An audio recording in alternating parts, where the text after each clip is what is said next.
प्रिय इब्रानियों की पत्री 11वां अध्याय 23 वचन, 24 वचन, 25 और 26 वचनों को मिलकर पढ़ेंगे।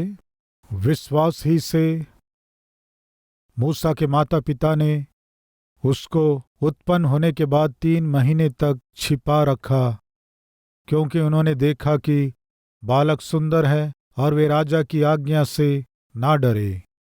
विश्वास ही से मूसा ने सयाना होकर फिरौन के बेटी का पुत्र कहलाने से इनकार किया, क्योंकि उसे पाप में थोड़े दिन के सुख भोगने से परमेश्वर के लोगों के साथ दुख भोगना अधिक उत्तम लगा।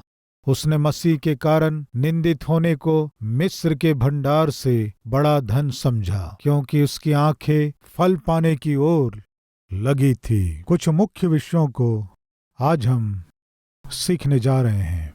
इससे पहले हमने मूसा खतरों से भरे हुए दिनों में जन्मा, मूसा गुमनाम माता पिता से जन्मा, मूसा आत्मिक माता पिता से जन्मा। ये 3 विषय पिछले दिनों में हमने सीखा था। आज जिस विषय को हम सीखने जा रहे हैं उसे आप ध्यान से सुने। सुंदरता के साथ जन्मा। कैसे जन्मा? सुंदरता के साथ जन्मा।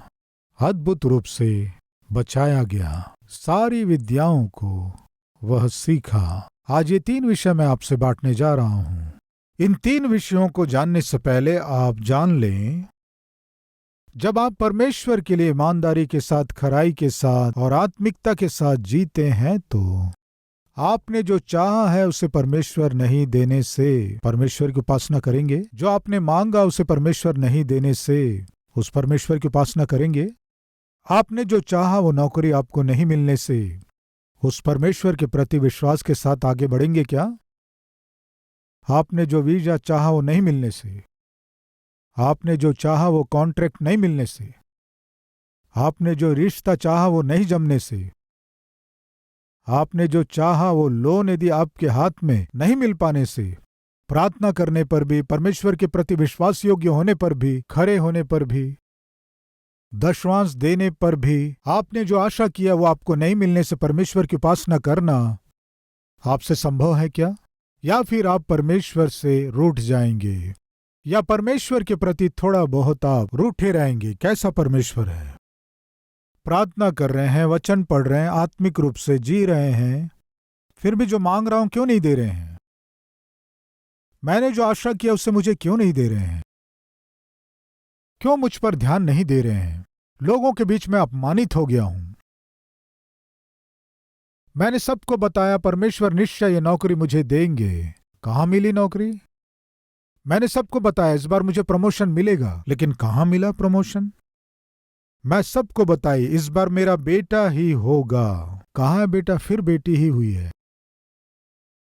सबको बताया वो रिश्ता निश्चय जमेगा, लेकिन कहां? वे खबर भेजे हमें पसंद नहीं है। क्यों ऐसे किए प्रभु?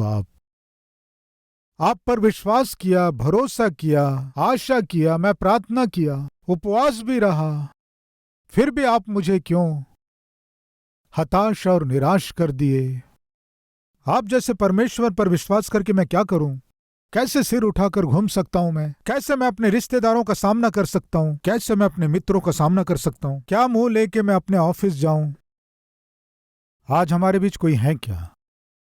मैंने मांगा कुछ, मैं आशा किया कुछ और मैं पाया कुछ। मैं बहुत दुखी हूं, बहुत वेदना में हूं।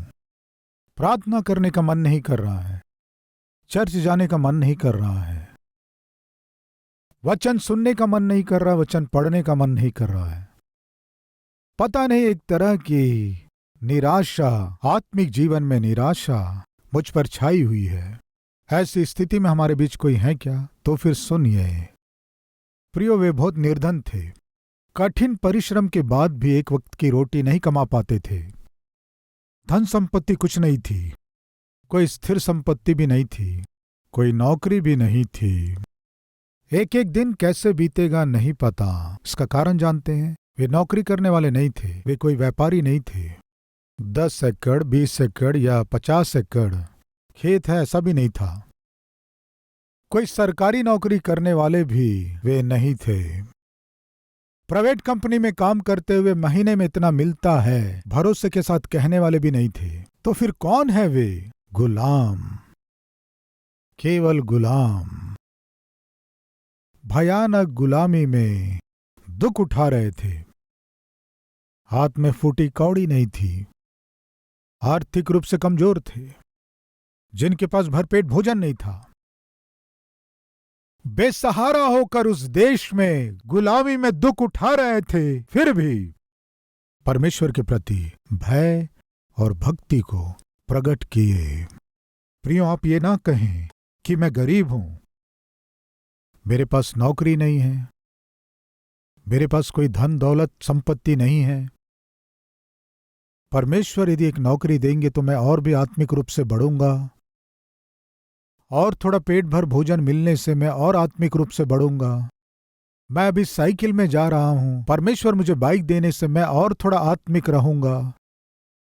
मैं झोपड़ी में रहती हूं, परमेश्वर मुझे अच्छा मकान देने से मैं और थोड़ा आत्मिकता में, प्रार्थना में, परमेश्वर की निकटता में रहूंगा। बहुतों में ये सोच होती है। क्या है कहने से परमेश्वर थोड़ा सा हमें आशीष देने से, आर्थिक रूप से बल देने से, स्थिर जीवन, स्थिर वेतन देने से मैं और भी आत्मिक बनूंगा। इस तरह कहने वाले कोई हैं क्या? तो ये बेकार की बातें हैं। आज आप जिस किसी भी स्थिति में हैं, आपके पास जो कुछ भी है, झोपड़ी है, एक झोपड़ी में आपकी आत्मिकता नहीं है तो एक अच्छे मकान में आपके अंदर आत्मिकता रहना संभव नहीं है। एक समय खाकर आप आत्मिक नहीं रह पा रहे हैं, परमेश्वर 2 समय का भोजन देंगे तब भी आप आत्मिक रहें संभव नहीं है। आपके पास साइकिल है, साइकिल में यहां वहां जाते हुए आप अपनी आत्मिकता की रक्षा नहीं कर सके तो परमेश्वर आपको बाइक देंगे तो मैं आत्मिक रहूंगा कहने से संभव नहीं है। कृपया ध्यान दीजिए, निर्धन आत्मिक रह सकते हैं क्या? यस। आर्थिक समस्याओं में रहने वाले आत्मिक रह सकते हैं क्या? यस। इस संसार में जिनकी कोई स्थिति नहीं है, आत्मिक रह सकते हैं क्या? यस यस यस कह रहे हैं। कैसे कह सकते हैं? यहां एक दंपति हैं। कौन है? मूसा की माँ और मूसा के पिता गुलाम है। धन संपत्ति नहीं है उनके पास, गुमनाम है, उनका कोई एड्रेस नहीं है, लेकिन आत्मिक है। इन आत्मिक दंपति के द्वारा एक बच्चे का जन्म हो समय निकट आ गया। दुष्ट फिरौन एक आज्ञा जारी किया। वो आज्ञा क्या है कहने से, इजराइलियों में कोई स्त्री यदि गर्भवती होने से उस पर नजर रखना, गर्भवती स्त्री पर नजर रखे रहना। सैनिक आकर मारे इसकी आवश्यकता नहीं है। मिस्र में रहने वाले कोई भी उस बच्चे को मार सकते हैं। किस बच्चे को? लड़का पैदा होते ही मार देना है। लड़का जन्म लेते ही उसे ले जाकर नील नदी में फेंक देना है, मार डालो। आज्ञा जारी किया। उस देश में आज्ञा जारी किया गया, यदि लड़का जन्म ले तो उसे मार डालना। शायद हो सकता है अमराम और उसके बाद योकेबेद परमेश्वर से कहे होंगे, पिता आज्ञा जारी किए हैं, बेटा जन्म लेने से मार दो, ये आज्ञा जारी किए हैं। अगर बेटा जन्म लिया तो मार डालेंगे, कृपया बेटा नहीं चाहिए। प्रार्थना किए होंगे, कहे होंगे।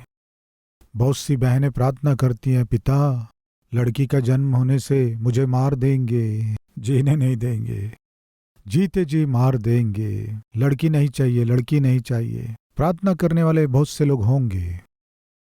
बेटी होने से मेरा पति मेरा मुंह नहीं देखेगा, मेरी सास बिल्कुल अच्छी नहीं है, दुष्ट है। बेटी होने से अभी तक मेरा मुंह नहीं देखी, मुझसे बात नहीं की, फिर से लड़की होने से मुझे मार डालेगी। इस तरह प्रार्थना करने वाली बहनें होंगी। सुनिए मित्रों, बेटा होने से मार डालो। जब आज्ञा जारी किया गया, अमराम योकेबेद ये दंपति, मैं सोचता हूं प्रार्थना किए होंगे, पिता पिता बेटा होने से बेरहमी से हमें ही अपने हाथों से मारना होगा, या फिर वे आकर हमारे हाथ से लेकर उसे ले जाकर नील नदी में फेंकेंगे, हम सह नहीं पाएंगे। कृपया बेटा नहीं चाहिए, बेटी ही देना पिता। शायद प्रार्थना किए होंगे, प्रार्थना किए होंगे, प्रार्थना किए होंगे। आज हमारे बीच कोई है क्या प्रार्थना करने वाले? पिता, ये है मेरी परिस्थिति, ये मेरा कष्ट है, ये मेरी आर्थिक तंगी है, ये मेरी बीमारी है, ये है हमारे परिवार की स्थिति, ये मेरे पति की स्थिति है, ये मेरी पत्नी की स्थिति है, मेरे बच्चों की स्थिति है। पिता प्लीज। इस तरह आप किसी विषय के लिए प्रार्थना कर रहे हैं क्या? इस तरह प्रार्थना करने के बाद बेसब्री से इंतजार कर रहे थे दोनों पति और पत्नी। 9 महीने के पूरे होने के बाद एक बच्चे को जन्म दी। बहुत खुशी से जाकर लड़की हुई होगी, ये सोचकर बड़ी आशा से। क्या हुआ है? लड़का हुआ है। क्या करना है? शायद उसकी पत्नी उन दाइयों से पूछी होगी, लड़की हुई क्या? नहीं, लड़का हुआ है। क्या करना है? कितने दुखी हुए होंगे। नहीं चाहिए बोले ना प्रभु, लड़का नहीं चाहिए बोले ना प्रभु। लड़का होने से हमारे पास नहीं रहेगा, जीवित नहीं रहेगा, हमारे ही हाथों से हमें अपने बेटे को खोना पड़ेगा। हमने बताया था ना प्रभु, फिर भी आप लड़का क्यों दिए? ऐसे कहे थे क्या? रूठ गए थे क्या? परमेश्वर की निंदा किए क्या? परमेश्वर का वे विरोध किए क्या? नफरत किए क्या? नहीं प्रियो, वे जो आशा किए, वे जो मांगे, वो कुछ और था, और जो पाए कुछ और। निराश नहीं हुए, दुखी नहीं हुए, व्याकुल नहीं हुए, परमेश्वर का विरोध नहीं किए। कारण क्या है? बाइबल बताती है। क्या है वो कारण? विश्वास ही से। क्या लिखा है? विश्वास ही से। वे विश्वासी थे। पिता, आप जो भी बच्चा दें वो तेरी इच्छा है, तेरी इच्छा के अनुसार ही। यस, लड़का होने से मार डालेंगे, इस बात को हम जानते हैं, लेकिन आप लड़का देना चाहते हैं या लड़की देना चाहते हैं? आपकी मर्जी, आपकी आज्ञा को, आपके उद्देश्य को, आपकी इच्छा को ना कहने वाले हम कौन है पिता? लड़का देना है या लड़की देना है, ये आपकी मर्जी है। पतियों, यदि आज आपकी पत्नी गर्भवती है तो उसे मत सताना।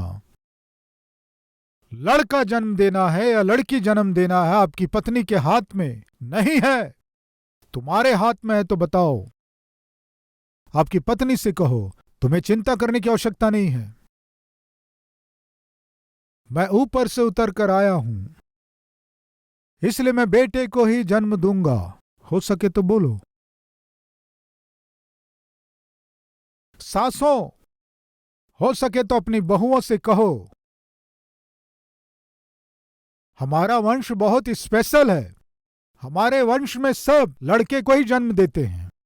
हां बहू, तुम्हें कोई चिंता करने की आवश्यकता नहीं है,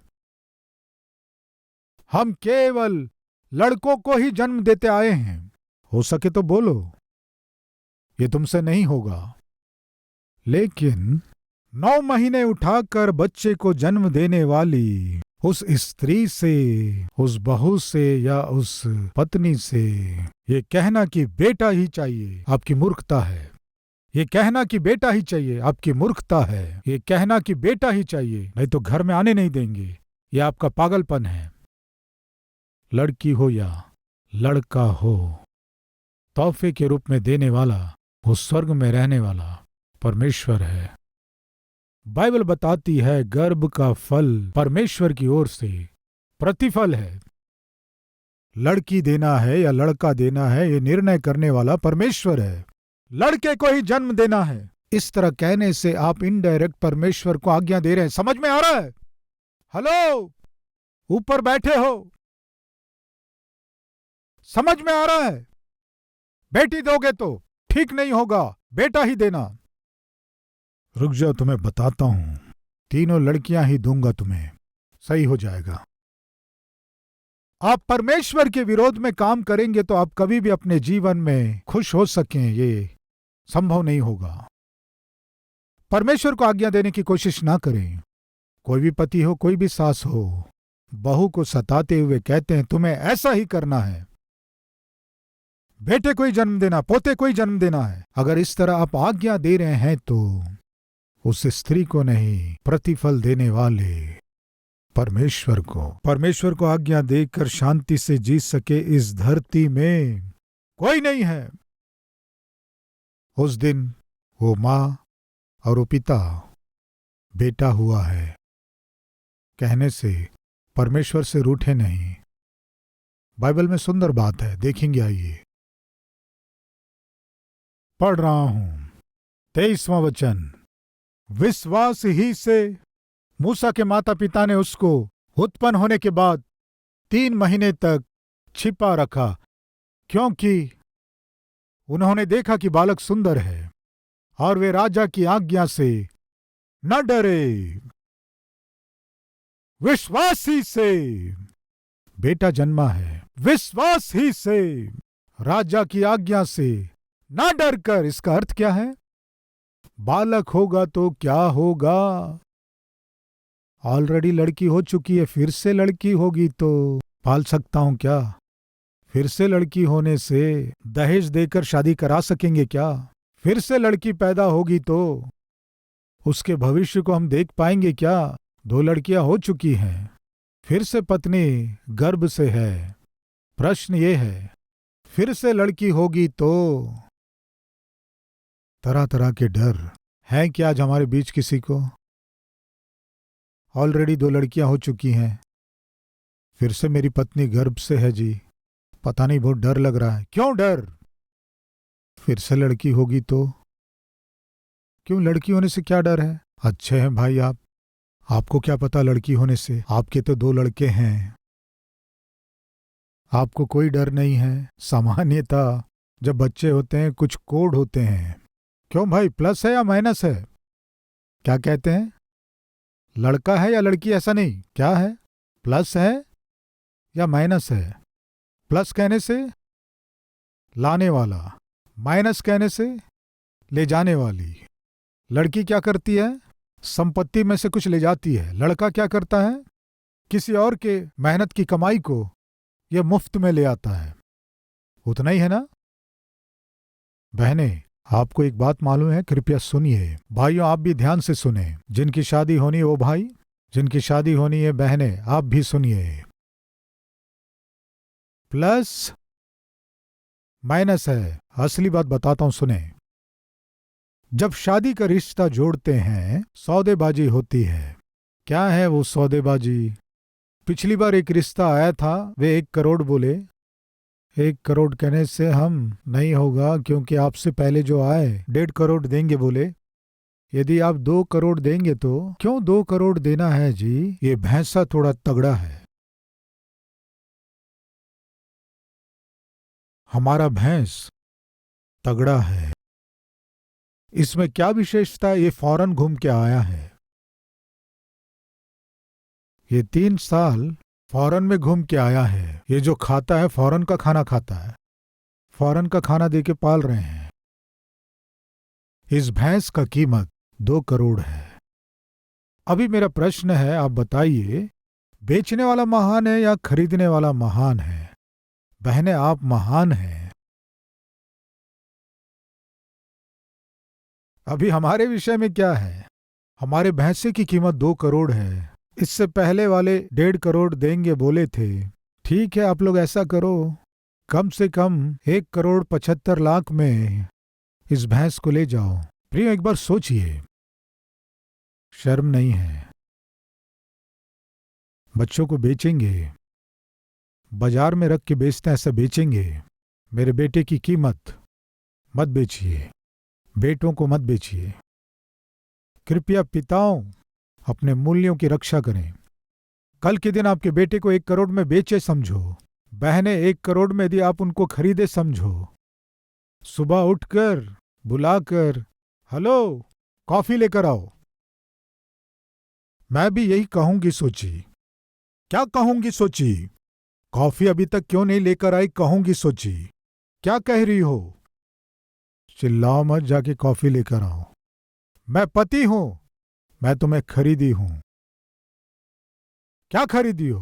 1 करोड़ में खरीदी हूं, तुम्हें कॉफी बना के देने के लिए नहीं। 1 करोड़ में खरीदी हूं, तुम मेरी सेवा करोगे इसलिए। यदि किसी वस्तु को आप खरीदे समझो, खरीदे हुए को वो वस्तु सेवा करेगा या उस वस्तु का हमें सेवा करना है? आप ही बताइए। फैन खरीदे समझो, वो फैन आपकी सेवा करेगी। टीवी खरीदे समझो, वो आपको मनोरंजन देगा। वॉशिंग मशीन खरीदे समझो, वो आपको कपड़े धोकर देगा। समझ में आ रहा है आपको? शुरू कर दीजिए। कृपया ध्यान दीजिए, जब विवाह करते हैं आपके बेटे या आपकी बेटी को, आपने सच में जो कमाया है दोनों को बराबर देना अच्छी बात है, ये भला है। कानून भी इसका कुछ न कुछ समर्थन करता है। इस बात को ध्यान दें, चाहे कुछ भी हो, कृपया ध्यान दें। दहेज के द्वारा अपने परिवार को नाश ना करें। प्रभु में विनती कर रहा हूं, इन दहेजों से, दानों से मैरिज को फिक्स करने वाले बहुत से परिवारों में विवाह के बाद जो लड़ाइयां होती हैं उसके मुख्य कारण क्या है जानते हैं? दहेज है। तुम्हारे पिता ने इतना दूंगा कहा, केवल इतना ही दिए, बचा हुआ ले आओ। सास झगड़ती है, पति झगड़ता है, ससुर झगड़ता है। इसलिए कृपया हमेशा कहता हूं, फिर से कह रहा हूं, विवाह के लिए कैश नहीं चाहिए, विवाह के लिए कलर नहीं चाहिए, विवाह के लिए कैश भी नहीं चाहिए, विवाह के लिए कैरेक्टर चाहिए। क्रिश्चियन इस सत्य को ना भूलें। प्रिय भाइयों और बहनों, फिर से बेटी हुई मुश्किल है। डर किस लिए? विवाह कराना उतना आसान नहीं है, पढ़ाना लिखाना उतना आसान नहीं है, पालना पोसना उतना आसान नहीं है। कोई ना कोई डर, लड़की कहने से डर। कृपया ध्यान दीजिए, परमेश्वर आपको लड़की दिया है क्या? डरे ना। एक और लड़की दिए हैं क्या? ना डरें। 3 लड़कियां दिया है क्या? ना डरें। 4 लड़कियां दिया है क्या? मत डरना। कारण जानते हैं? अमराम और योकेबेद, ये दंपति नहीं डरे। जब डरना था ऐसे समय में, नहीं डरे। बाहर राजा की आज्ञा थी, क्या थी? बेटा जन्ने से, बेटा जन्म लेने से मार डालो। ये डर उत्पन्न करने वाला समाचार है, भय उत्पन्न करने वाली आज्ञा है। डरे क्या? नहीं डरे। क्यों नहीं डरे? विश्वास ही के कारण, परमेश्वर के प्रति विश्वास। जिसने दिया है वो परमेश्वर है, रक्षा करने वाला भी परमेश्वर है। आग की पुतली के समान बच्चे को पालने पोसने वाला परमेश्वर है। उस परमेश्वर के प्रति विश्वास के कारण, जन्मे हुए बच्चे के कारण डरे नहीं। आज कोई माँ है क्या? प्रभु, 2 बेटियां हैं, 3 बेटियां हैं, डर लग रहा है। डरने की आवश्यकता नहीं है। किसके कारण? जिसने दिया उस परमेश्वर के कारण। किस लिए? आपको वो बच्चा देने के पहले वो बच्चा परमेश्वर का बच्चा है, सत्य को ना भूलें। प्रभु में विनती कर रहा हूं।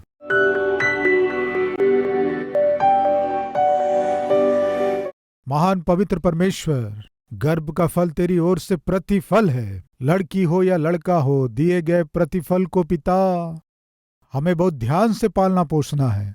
मूसा बहुत सुंदर है, बहुत रूपवान है। वो माता पिता देखकर पिता विश्वास ही से मूसा के ऊपर किसी की छाया भी ना पड़े, छिपा कर रखे पिता। पिता, हमारे बच्चे सुंदर हैं, सुंदर बच्चों को आप हमें दिए हैं। हर एक माता पिता को उनसे जन्मे हुए बच्चे सुंदर लगते हैं। उन सुंदर बच्चों को हमें आत्मिक रूप से छिपा कर रखना है, विश्वास से छिपा कर रखना है, प्रार्थना में छिपा कर रखना है, प्रेम में छिपा कर रखना है। दुष्ट उन्हें छू ना सके। पिता, प्रार्थना का बाड़ा बनाकर छिपा कर रखना है। परिवार को और बच्चों की रक्षा करना है। यीशु मसीह के नाम से मांगते हैं पिता, आमीन। प्रिय, अब से आप अपने जीवन से प्रभु को दिखा सके ऐसे आत्मिक व्यक्ति के रूप में आप बढ़ सकें, मन से चाहता हूं। इस संदेश के द्वारा आपने आशीष पाया है तो लाइक कीजिए और बहुतों को शेयर कीजिए। और उतना ही नहीं, एक कमेंट कीजिए, उसे मैं पढ़ूंगा, प्रभु की महिमा करूंगा। फिर मिलेंगे, तब तक के लिए शलोम।